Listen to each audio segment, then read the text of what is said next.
So guys, hello, ito yung part 2 ng part 2 ng pagkukulitan natin ng basura. So nandito na po, patatapos lang natin. So ayan, i-update ko sa inyo. Ayan, muna naman yung MRF namin. Ayan. So malinis na yan. So inalisan ko na. So kung mapapansin nyo, medyo maaga tayong natapos gawa ng may tumulong sa akin kanina.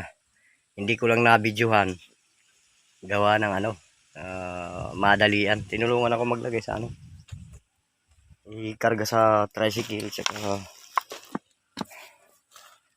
naghatid sila rito. Hindi ko na na-videohan gawa ng dalawang bis lang sila tumulong kasi may pasok daw sila ngayong alauna. So ayan po guys, kung mapapansin nyo, ayan so ayan, tinulungan tayo.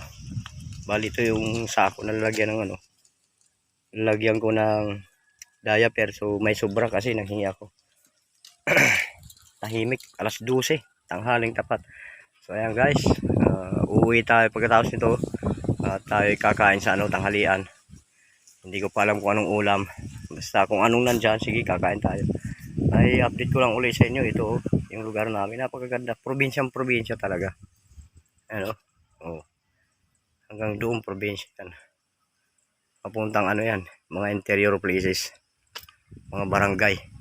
So makapansin guys, ayan nakikita nyo yung yung kable ng kawad ng kuryente sa NGCP yan. Itong ilalim naman, kung mapapansin nyo yan, yung malaki na to, service na po yan papunta sa bahay. Ayan papunta yan sa bahay. Bahay na yan, sa bahay ng may-ari dyan. So ayan,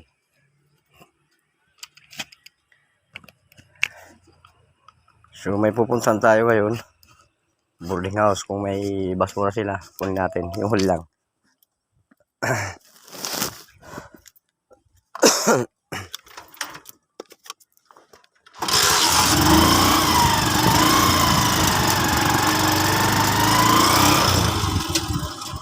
Muna tayo ng tubig. Gawa ng napakainit talaga, sobra.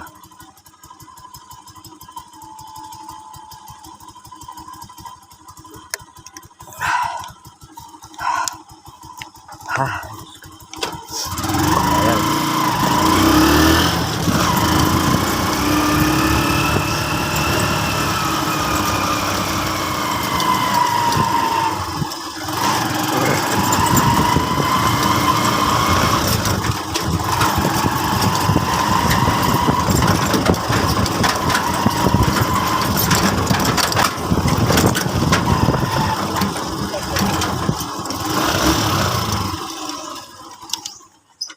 Hi, hello.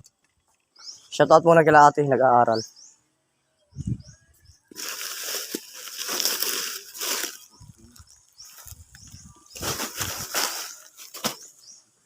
Ayan ako.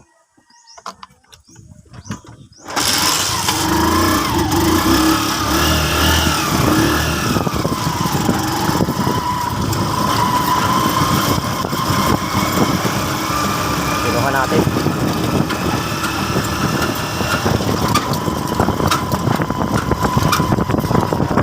Tatalian ang papasok sa loob.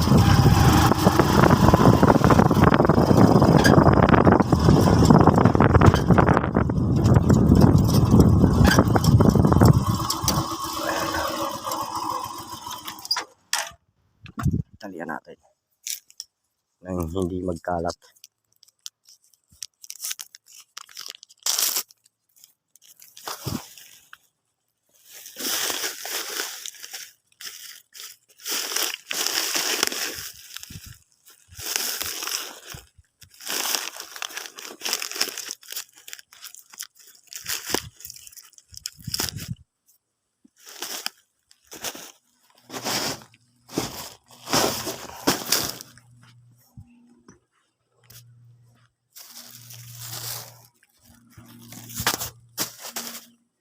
Ayan. So ayan, so uwi tayo ngayon. Manananghalian tayo. Ito yung ano. Yung tawagin dito yung kalsada natin, ano, sa Magurot, Bunyurot.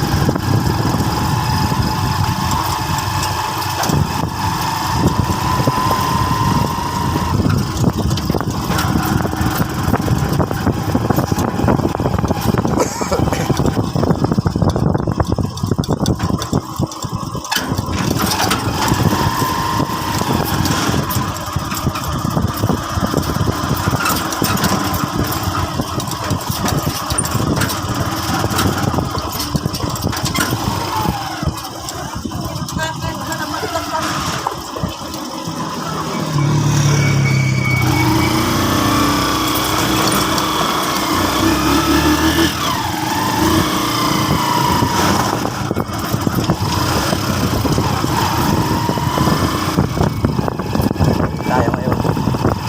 Pauwi kung saan yung bahay namin.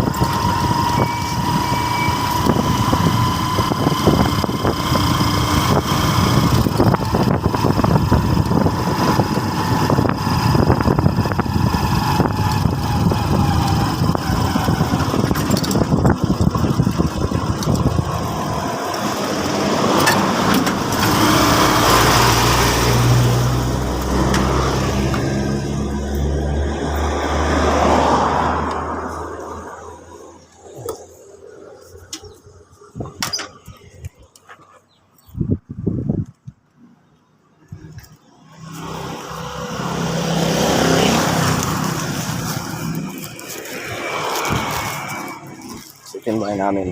Oh. Simpleng buhay.